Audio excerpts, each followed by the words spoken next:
Muchas gracias, Pao, muchas gracias, José.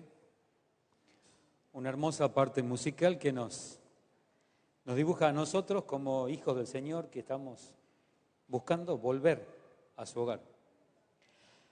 Y es una alegría estar aquí adelante, aunque hay un gran peso sobre la espalda por estar aquí adelante. ¿Alguien sabe cuál es el título del sermón? No porque lo haya olvidado, sino porque tengo un comentario al respecto. Vos sabés que no era ese.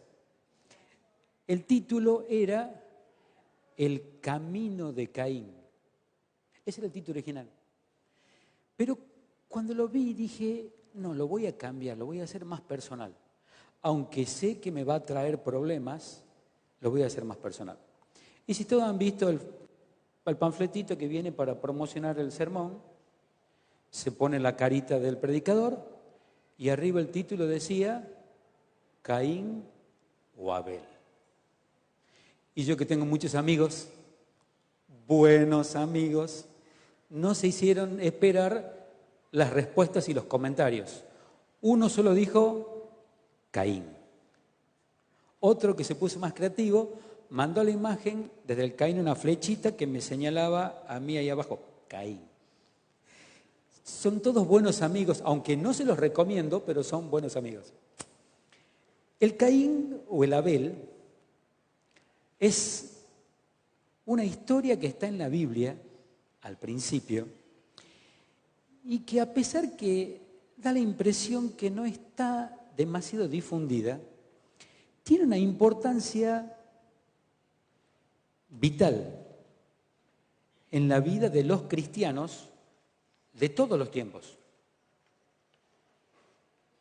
Para solamente un dato, la referencia de Caín está en más de un libro en la Biblia. Está en el libro del Génesis, está en el libro de Josué, está en el libro de Primera de Juan y está en el libro de Hebreos. Entonces esos libros hacen referencia a Caín, siempre de mala manera.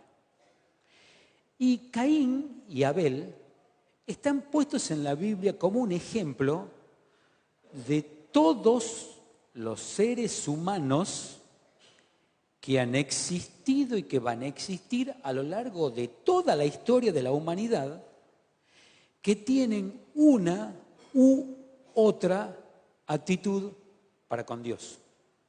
Entonces, el comprender esta historia, este mensaje que tiene la Biblia de Caín o Abel, puede llegar a ser muy trascendente para nosotros.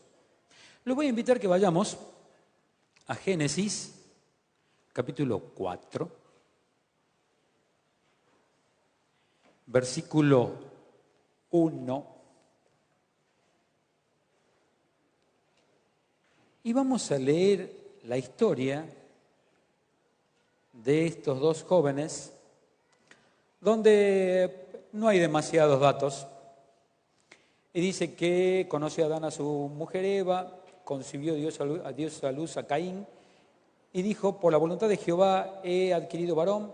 Después dio a luz a su hermano Abel, el cual fue pastor de ovejas, y Caín, labrador de la tierra. Nos encontramos frente a una familia, no era cualquier familia, era la primera familia. La primera familia que no solamente hacía muy poquitito había estado en el Edén, sino que no tenían toda la carga y el bagaje de pecado que tenemos hoy nosotros. Estos padres tenían mucha mayor autoridad y conocimiento y estaban dispuestos a cuidar y a criar a esos hijos de tal manera que hasta ellos creían que su primer hijo podía llegar a ser el Salvador del mundo. Era importantísima esta familia y estos dos críos que llegaron a este mundo tampoco eran comunes, eran muy particulares.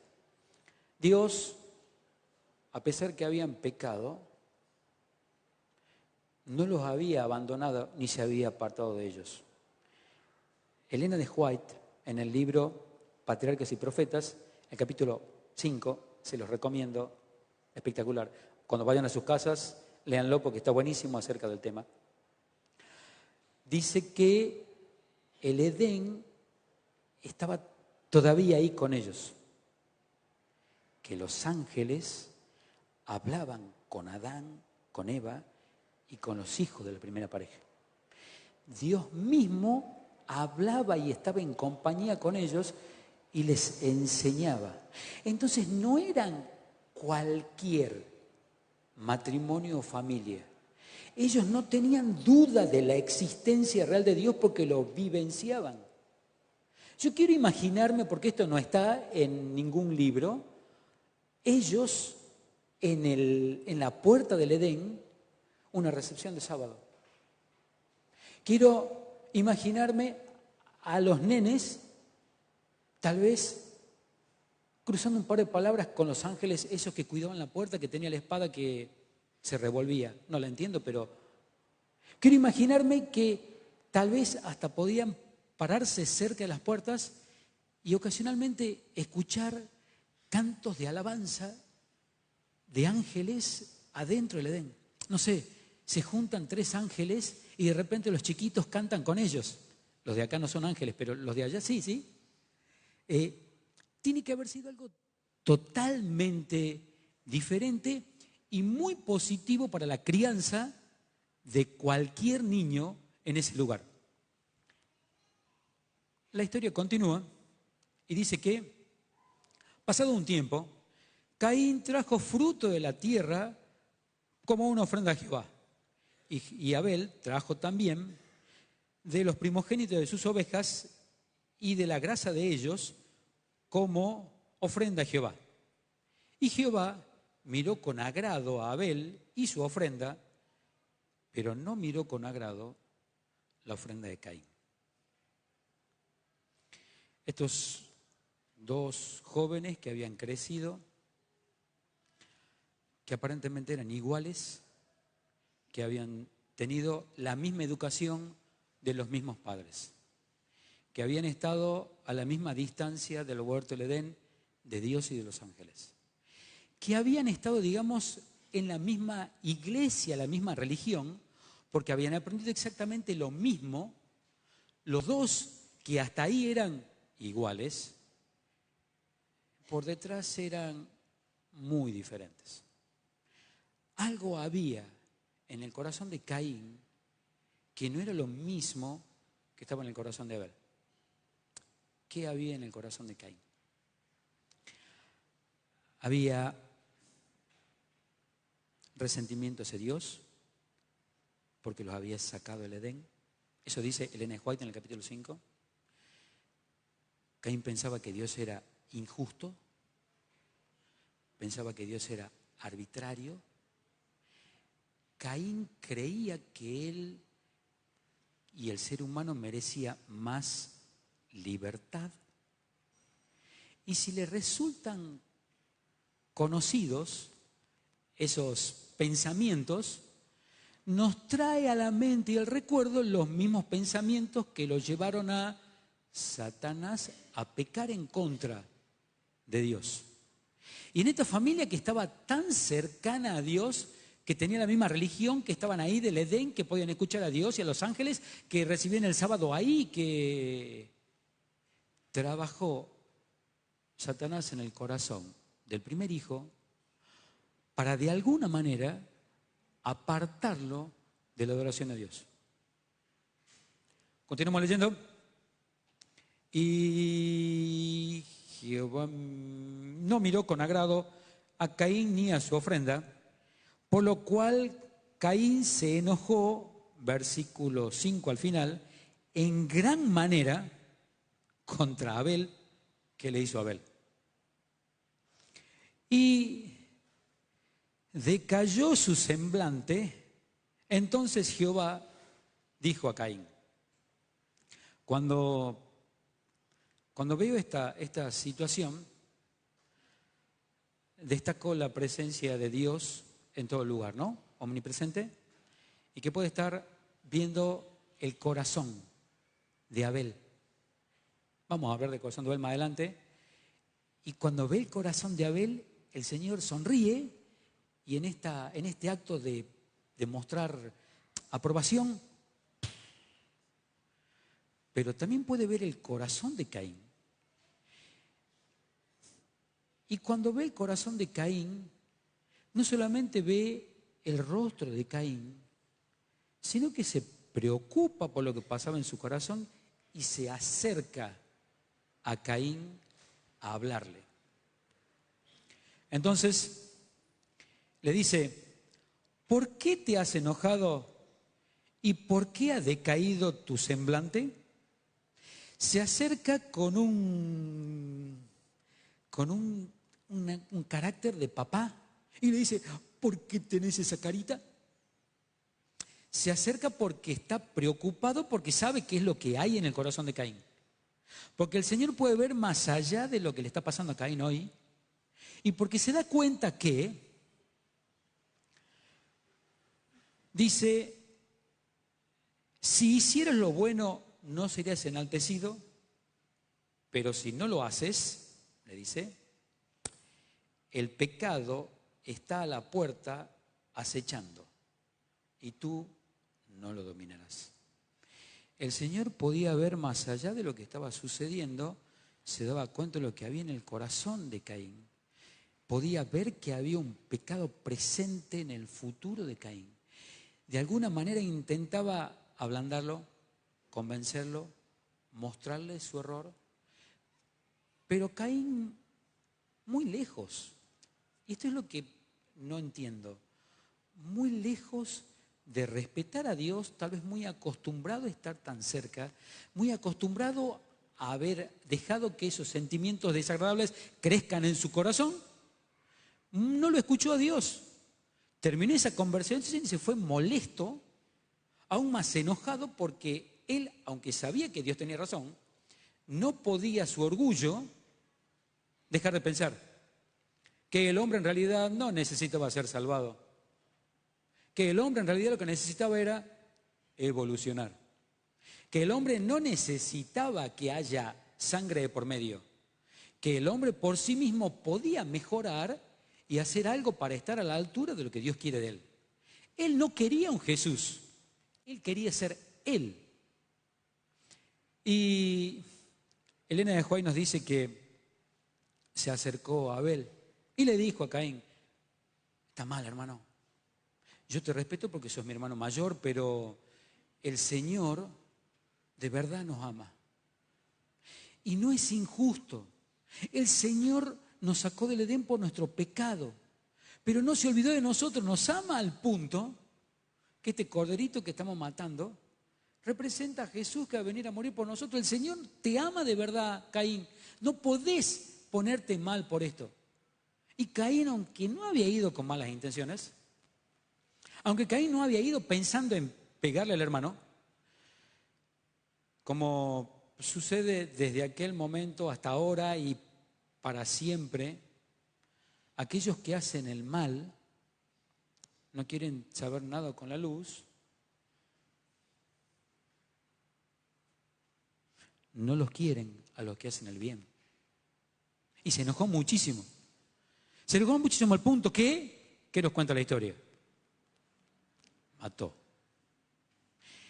El camino de Caín, vamos a buscar un versículo que se encuentra en Judas.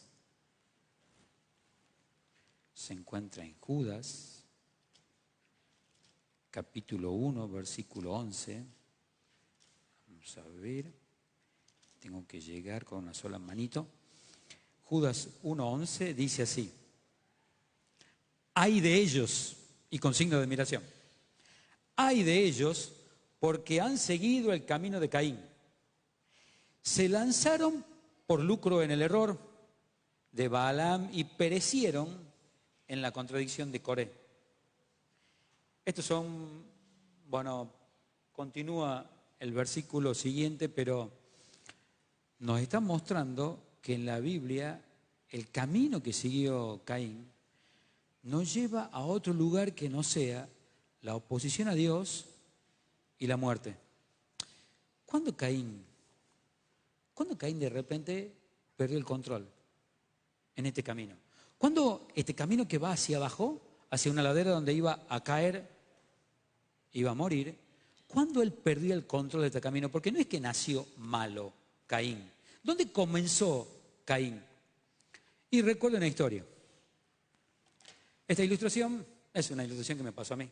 Algunos tal vez los conozcan, otros no, pero habíamos ido al Taficillo, éramos jóvenes, solo que no nos perdimos.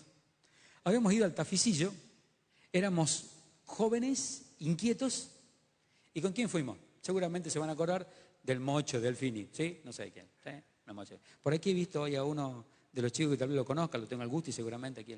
Fue el Mocho Delfini, fue el Galli, el Flaco Fabián, ¿sí? El Flaco Fabián, ¿sí? Sí, era flaco y enorme de alto. Estuvo también Aldo Orellana y nos fuimos todo al Taficillo. Un amigo de Adrián Delgado, el Poggi, porque él hace educación física y a un chico al que le quería enseñar la Biblia lo invitó para que vayamos allá al Taficillo. Y yo en el medio de ellos, ¿sí? Fuimos caminando con la mochila, íbamos antes de llegar vamos a hacer cumbre el día domingo, íbamos a llegar el viernes, íbamos a hacer un campamento de 10 perfecto, íbamos a estar ahí, íbamos a pasar un lindo fin de semana de recogimiento espiritual. Para el día viernes, a la noche, ya estábamos ahí acampados, y nos dice, si subimos un poquitito la colina hasta allá arriba, bastante empinado, vamos a poder ver la ciudad. ¿Y qué hicimos? La noche nos fuimos a ver la ciudad. Caminamos hasta arriba con mucho esfuerzo porque era empinado, y desde arriba, espectacular. El silencio, cantamos, oramos y vimos la ciudad. Estaba ahí abajo, el campamento, cerquita. Estaba la bajadita, algunas ramas, árboles ahí, al pie, y el campamento. Entonces empezamos a descender después de ver la ciudad. Y la gravedad te lleva, ¿sí? Y comenzamos a acelerar un poco el paso. Este camino de bajada, que allá al final tenía algunos arbolitos, ramitas y palitos que podían ser dañinos, no nos fijamos en la ramita, empezamos a apurar el trecho. Yo, que era el más joven, iba adelante, ¿sí? Y no sé cuándo perdimos el control. No sé cuándo la inercia, la fuerza de gravedad, las distintas fuerzas de la física que nos jugaban en contra, nos hizo perder el control de nosotros. Y ya las zancadas eran largas, los golpes pesados, los brazos daban vuelta por todas partes, todos, ¿no? Y vengo y en la oscuridad, así pisando, piso con mi pie derecho una huella de vaca. ¿Saben lo que es una huella de vaca? Un agujero enorme que dejan la vaca cuando está mojado y se hace un pozo. Si vos lo pisas mal, te doblas todo el pie, ya que no saben qué pasó, se dobló el pie. Fue un dolor en el momento. El siguiente paso, apenas apoyé y el dolor fue peor. Iba a venir el siguiente paso, no puse el pie, caí, rodé. Cuando iba rodando, miro arriba, volaba Fabián, todo a lo largo, volaba Fabián. Nos golpeamos todo, lo enredamos ahí porque fue un caos. ¿Cuándo perdimos el control? El campamento terminó mal para mí, porque me hicieron quedar en el campamento a cuidar la carpa porque no podía moverme. Ellos llegaron arriba, ellos vieron, ellos disfrutaron, y yo quedé con la pata así. En lo de doña Nina pedimos que nos auxilien, me dieron un ungüento para caballo. Era el que estaba cuidando el campamento, que no hacía falta que nadie lo cuide, con olor a ungüento de caballo. Y cuando miraba para arriba, me preguntaba, ¿cuándo perdimos el control? ¿Cuándo este camino que iba hacia abajo nos ganó? Lo mismo con Caín. El ser humano, el día de hoy, vamos a buscar Romanos 3:23 y nos vamos a quedar por ahí nomás. Romanos 3:23 es un versículo muy conocido. ¿Y qué es lo que nos dice Romanos 3:23? Esperen que yo llegue porque dice así. Por cuanto todos pecaron, están todos destituidos de la gloria de Dios. Y nos vamos ahí nomás al 6:23. Y el 6:23 es más fuerte aún, dice: por cuanto todos hemos pecado, dice el 23 del 6, la paga del pecado es la muerte. Todos tenían que morir. Abel tenía que morir. Adán, Eva, Caín tenían que morir porque todos habían pecado y porque la ley decía que el que había pecado tenía que morir. Que la paga del pecado es la muerte, pero ¿cómo termina este versículo? Pero, ¿alguien que lo diga? ¿Sí? ¿Qué es? Vida eterna. El regalo que nos da Dios de la salvación es para vida eterna. Esta deuda tenía que ser pagada de una o de otra manera. La deuda puede ser pagada solo de dos formas. Una, que la pague yo, ¿sí? Y que me muera porque he pecado. O que la pague Jesús porque Él derramó su sangre por vos y por mí. En el caso de Caín, él no tenía intenciones de reconocer a Jesús. Caín creía que él podía ser salvo por sí mismo. Trajo al altar el fruto de su propio sacrificio. Quería justificarse con sus obras. Decía: yo puedo, por mis propios medios, ser bueno. No me hace falta Jesús. Y en franca rebelión se acercó al Señor y, sabiendo que de arriba el altar que él había hecho, lo hizo, ¿no? Hizo el altar, o sea, llegó hasta el lugar a hacer un sacrificio, llegó. Él tenía que levantar el altar, lo levantó al altar. Pero lo hizo incompleto porque en vez de poner el cordero, puso frutas y verduras. Él era a quien el Señor tenía que reconocer porque le traía un regalo, le hacía un favor a Dios. Y esta interpretación es muy común hoy, en nuestros días. Encontrarnos con gente que le preguntamos ¿qué es Dios? Y dicen: una fuerza. Dios es todo amor. Los mandamientos ya han pasado de moda. No hace falta ser tan estrictos. Pedile permiso a tu pastor una vez. Y el ser humano se acostumbra a una imagen distorsionada de Dios que está más hecha a mi imagen o a lo que a mí me gusta o como yo me siento cómodo que con lo que Dios es y requiere de verdad. Y en el caso de Caín y en el caso de todos los que siguen el camino de Caín, es igual. El Señor con amor se acerca a hablarlo a Caín, pero no acepta el sacrificio. Porque el Señor requiere este sacrificio y no este. El Señor quiere que lo ponga a Él en primer lugar y que la sangre de Cristo sea la que me salve. No mi sacrificio, mi esfuerzo. Entonces, nos encontramos frente a que el orgullo, el egoísmo, el amor por el pecado, la falta de amor por Dios, el no querer guardar sus mandamientos, hacen que la mayoría de la humanidad siga por ese camino que nos lleva hacia abajo. Y yo, y Johnny, dirían, ¿y yo? ¿Dónde estoy? Les cuento. Ustedes forman parte de esta iglesia. Están este sábado aquí. Compartimos la misma religión. Hemos aprendido la misma Biblia. Y hemos estado todos tan cerca del Señor como se puede estar aquí en esta tierra. Todos estamos al mismo nivel, igual que Caín y Abel. Y aquí viene la pregunta: ¿Caín o Abel?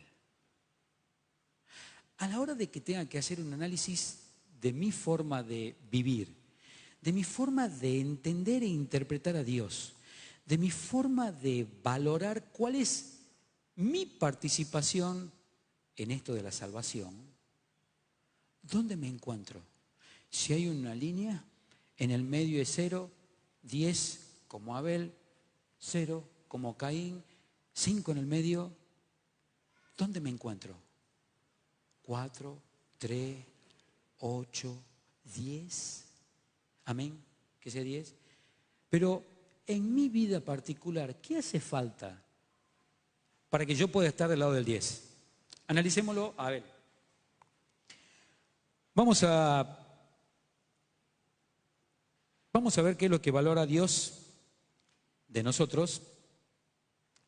Y según Elena de White, en el último párrafo de este capítulo hermoso, el 5, que ya les he dicho que lo lean, que está buenísimo, cuando vayan a la casa esta tarde lo leen, dice que el Señor, que puede ver los corazones, y más que los corazones puede ver la intención, que es más que el corazón. No solamente pudo ver el corazón de Caín, sino que cuando vio el corazón de Abel y vio que Abel fue humilde, porque fue a hacer un sacrificio, hizo el altar y humildemente fue a pedir perdón. Vio que Abel era una persona que lo amaba. Vio que Abel era una persona que lo adoraba. Vio que Abel era una persona que le obedecía. Vio que Abel guardaba sus preceptos, guardaba sus mandamientos, y a pesar de que Abel era tan pecador como Caín, cuando puso el sacrificio arriba del altar, le gustó al Señor y lo bendijo. Pudo descender fuego del cielo y sus pecados fueron perdonados.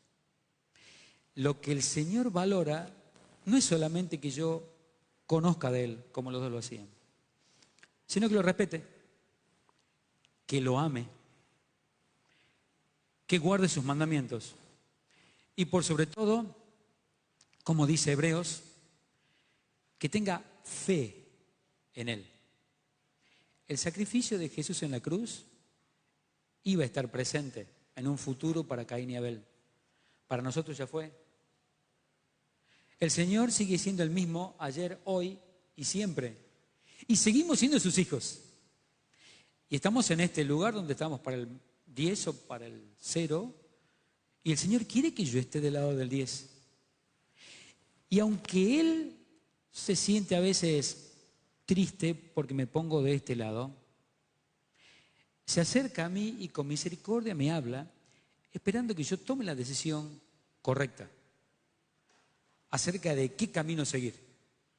El camino de Caín es el camino de lo liviano, de lo fácil, del mundo actualmente, de las diversiones, de aquello que se acomoda a lo que yo gusto, a lo que yo quiero y se aleja de Dios. El hombre nunca va a poder evolucionar por sí mismo porque antes que parecerse al Señor cada vez se parece más al enemigo. Y el camino de Abel va para arriba. El camino de Abel es un camino que lo mira a Jesús todos los días. Es un camino que en la palabra del Señor se compara a Él mismo con este Jesús que vino a mostrarnos cómo era Dios. Este camino es un camino de negarse a sí mismo todos los días, entregarle mis faltas al Señor y decirle, Señor, yo no puedo, soy pequeño, soy tuyo. El camino de Abel es el camino de obedecer los mandamientos de Dios por amor y por fe. No basta con saber, sino basta con hacer, porque ya saben, sin las obras, la fe es muerta. Y no importa cuánto yo sepa al respecto, si no obedezco los mandamientos del Señor por fe, no le agrado al Señor. En mi vida, actualmente, vamos buscando Juan 3. En mi vida, actualmente, el Señor, sin duda que puede estar mirando mi corazón. Y a medida que pasan los días, a medida que avanza mi vida, a medida que dejo de ser ese nene chiquito al que el Señor sigue viendo como un hijo pequeño y que con amor nos sigue llamando y nos sigue mostrando su misericordia. El Señor nos dejó escrito en Juan capítulo 3, versículo 16, el versículo que más debiera llegarnos para convencernos de cuál es el sentimiento real de nuestro Dios y cuál es su esperanza de lo que yo debo elegir y decidir en el camino que debo tomar. ¿Y qué es lo que nos dice? Leámoslo todos, por favor. Todos juntitos, a ver. De tal manera amó Dios al mundo que ha dado a su Hijo unigénito, ¿para qué? Para que todo aquel que en Él crea no se pierda, mas tenga vida eterna. Hermanos queridos, espero que ninguno como Caín, sino que seamos todos Abel, ¿sí? Ese es nuestro Dios, que lo entregó todo por amor, que tenía el Edén resguardado por esos ángeles, guardado y esperando a que podamos volver ahí. ¿Quiénes volver ahí? Aquellos que sigan el camino de Abel, que los lleve al cielo. Sin duda que el Señor conoce mi corazón y puede ver mis intenciones. Y aunque de repente cada uno de ustedes en su cabecita sabe si está en el 5, si está en el 0 o en el 10, sabemos que hay cosas que tenemos que cambiar. El Señor espera que hoy yo me decida, que hoy yo le entregue mi corazón, que hoy me ponga en el camino de Él, que me lleve al cielo y que deje lo que este mundo me arrastra, me tira, me lleva a que la inercia, en el fondo están los palos estos con los que nos íbamos a chocar, y hay veces que parece que la única manera de que yo no me mate contra los palos es que me caiga. Tal vez nos caímos ese día ahí porque si no nos íbamos a arañar todo, y bueno, mi pie fue el que terminó rayado nada más y golpeado, pero estamos todos bien hoy. Tal vez el Señor hasta así nos salva y quiere salvarte a vos. ¿A cuánto les gustaría decirle al Señor: Señor, tengo cosas que entregarte en mi corazón, necesito que me limpies, dame fuerza para llegar al cielo por el camino de Abel? ¿Cuántos? Me gustaría ver las manos. ¿Les parece que hacemos una oración? Padre nuestro que estás en el cielo, gracias, Señor, porque sabemos que estás aquí también en este lugar. Señor, puedes ver las manos levantadas de mis hermanos y también puedes ver sus corazones. Señor, sé propicio a nosotros que somos pecadores. Ayúdanos a entender la verdad de la fe y de guardar tus mandamientos. Ayúdanos a seguir el camino de Abel, Señor. Ayúdanos a dejar todo lo que este mundo y Satanás nos pone enfrente y a caminar solo poniendo nuestra vista en ti. La vida es difícil, el camino es pesado. Nada podemos hacer sin ti, Señor, así que nos arrodillamos frente a ti, te rogamos humildemente que tú nos esfuerces, que nos cargues en tus brazos, Señor, y que nos lleves al cielo contigo. En el nombre de Jesús te pedimos todo esto y desde ya lo agradecemos, Señor. Amén.